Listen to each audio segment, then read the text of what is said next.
Assalamualaikum warahmatullahi wabarakatuh. Apa kabar para pendengar? Semoga hari ini para pendengar diberi kesehatan dan panjang umur. Pada kesempatan hari ini, malam ini, Vira Abdullah, seorang indigo, bercerita kembali tentang apa yang dialami dan kapan dia bisa melihat hal-hal gaib.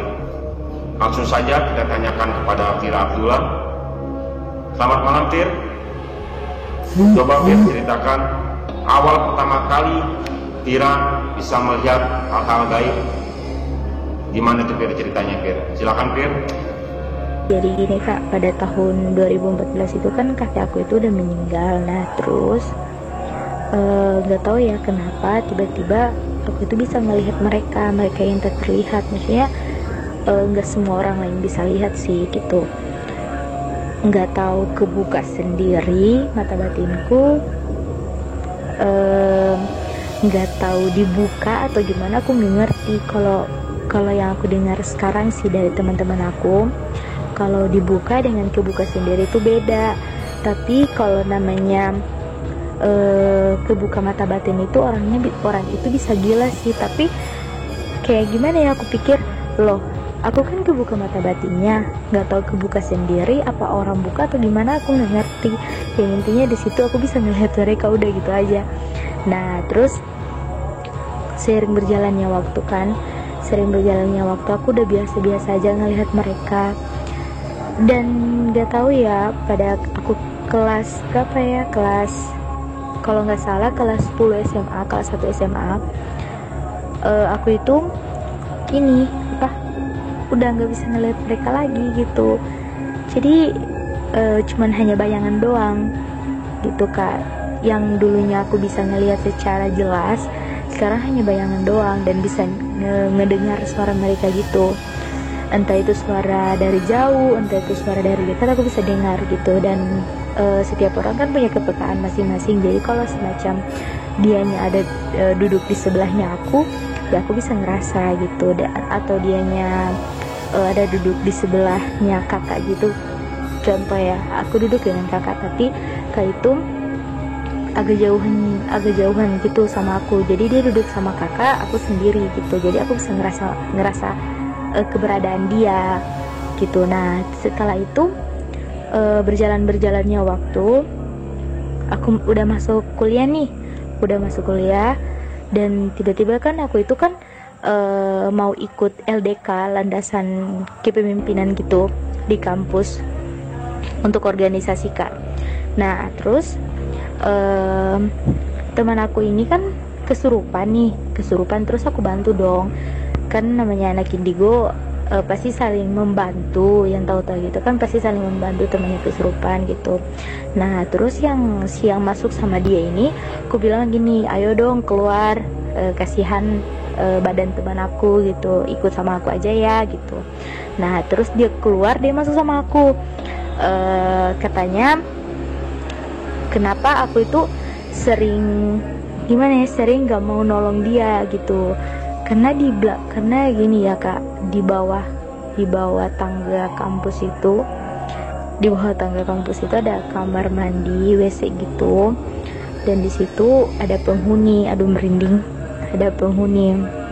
Nah terus si teman aku ini yang kesurupan udah sadar nih, dan yang masuk ke aku itu kayak bilang gini, kenapa nggak sering nolongin dia gitu. Baru situ aku tanya, aku komunikasi sama dia, kamu mau nolongin apa? Aku itu komunikasi sama si makhluk itu melalui batin, minjamin badan aku gitu, dan aku komunikasi melalui batin. Katanya dia dibully terus dibunuh, mayatnya itu dibuang di bawah tangga. Nggak tahu benar atau enggak gitu, karena setahu aku hantu itu bisa membohongi kita Kak gitu kan. Nah setelah itu senior aku bilang ini, mata batinmu ditutup aja, dan pendengaranmu itu, pokoknya semua pendengaranmu itu ditutup aja, mata batinmu juga, supaya kamu nggak kayak gini gitu. Nah setelah itu aku kan gak mau, setelah ditutup mata batin aku itu kan, aku kan dulu tadi aku ceritakan, aku cuma bisa kayak ngelihat bayangan yang awalnya aku bisa lihat nyata, ini hanya bayangan doang gitu. Tapi aku bisa bisa mendengar suara mereka, bisa merasakan mereka itu ada gitu. Setelah Vira bisa melihat hal gaib, terus Vira, hal-hal gaib apa yang membuat Vira takut, atau hal gaib yang menyeramkan apa sih Vira yang Vira lihat? Kalau hal apa yang paling menyeramkan, kalau yang paling menyeramkan sih semua ya kak, karena nggak ada hantu, nggak ada iblis yang atau jin yang tidak menyeramkan kak, semua itu menyeramkan pastinya. Dan satu sih yang aku takut itu, kalau yang soal bicara aku takut itu, aku paling takut dengan hantu yang si nenek-nenek dengan si Mbak Kunti atau pocong. 3 hantu itu yang aku paling takut kak, karena yang pertama aku tuh kesel sama mereka. Tapi tergantung sih, kalau mereka mau membagi cerita ya alhamdulillah, kalau mereka nggak mau berbagi cerita tapi kayak mengusik kita sebagai manusia, aku tuh kesel sama mereka yang kayak gitu, nggak mau berbagi cerita dan mau ngusik kita lagi gitu. Dan apalagi mereka itu pandai banget untuk berbohong, membuat cerita bohong gitu kak, entah bohong atau emang mereka lupa ya gitu. Tapi aku paling malas sih yang kayak gitu. Nah setelah itu kan kak, kan ada nih teman aku, dia orang Bali dan kita itu udah temenan lama banget, dan kita sempat lost contact begitu sekitaran 3 tahunan dari aku kelas 2 SMA kalau nggak salah, karena dia kelas 10 itu kelas 1 SMA itu udah pindah ke Bali. Nah di situ kita udah putus kontak, nggak ada kontak sama dia lagi. Dan aku 1 minggu yang lalu teman aku tiba-tiba WhatsApp aku gitu, katanya dia bilang kayak gini, Fir masih kenal aku nggak, siapa Putri? Oh Putri kenapa gitu, apa kabar, udah bla bla bla bla.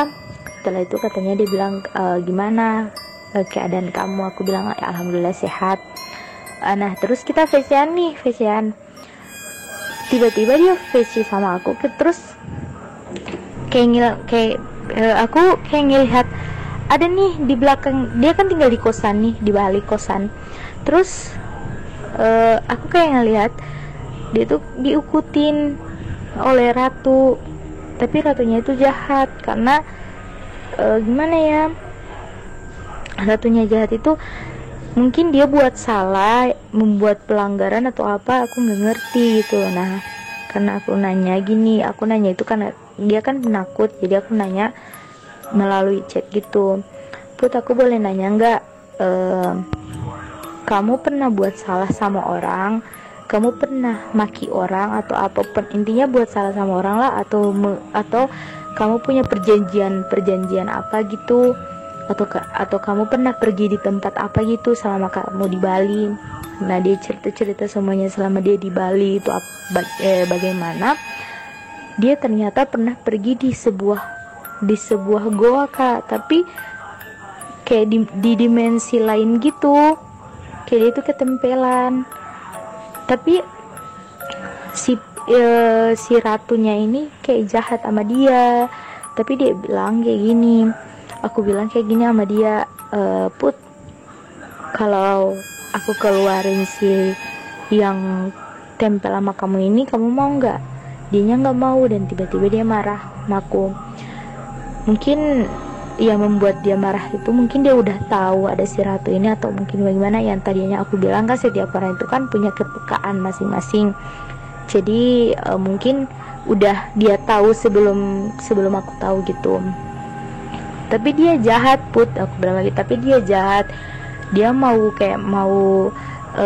mempergunakan badan kamu gitu. Nah terus di situ bilang terus, mau kamu apa Fir? Aku mau dia keluar, aku mau pindahkan gitu, tapi nanti aja deh kalau aku ke Bali atau kamu pulang ke Gorontalo gitu kan. Nah setelah itu Kak, disitu dia bilang kayak gini, oke ya udah, terserah kamu aja. Nah setelah berjalannya waktu kan Kak, setelah berjalannya waktu, kemarin malam aku sempat mimpin dia itu kayak apa ya, ular, dia itu dililit oleh ular gitu, jadi badannya itu full dengan ular, dililit gitu, emang nggak ada pisahnya gitu. Nah terus dia tiba-tiba dibawa ke suatu dimensi, tapi aku nggak bisa nembusin dimensi itu gitu. Kasihan sih.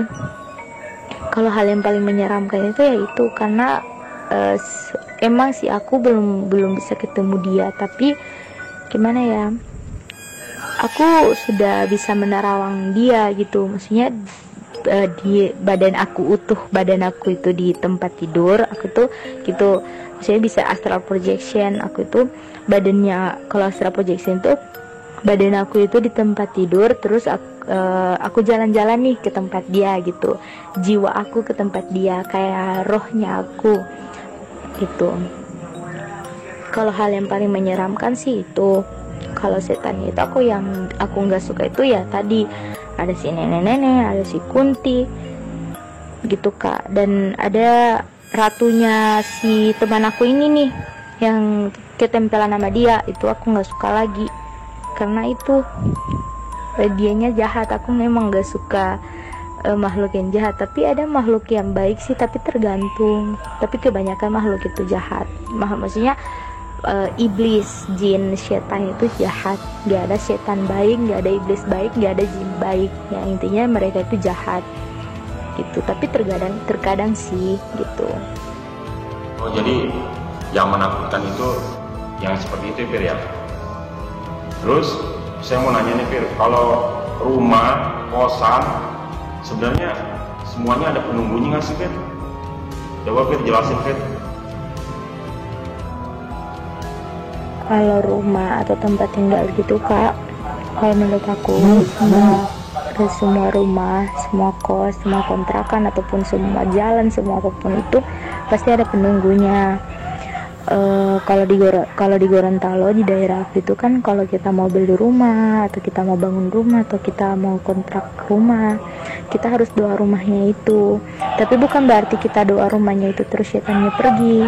Yang intinya gini, si penunggu rumah itu yang akan menjaga kita gitu, tapi dengan satu syarat, kita nggak bisa intinya kita tahulah peraturan di dalam rumah ini atau peraturan di daerahnya kita.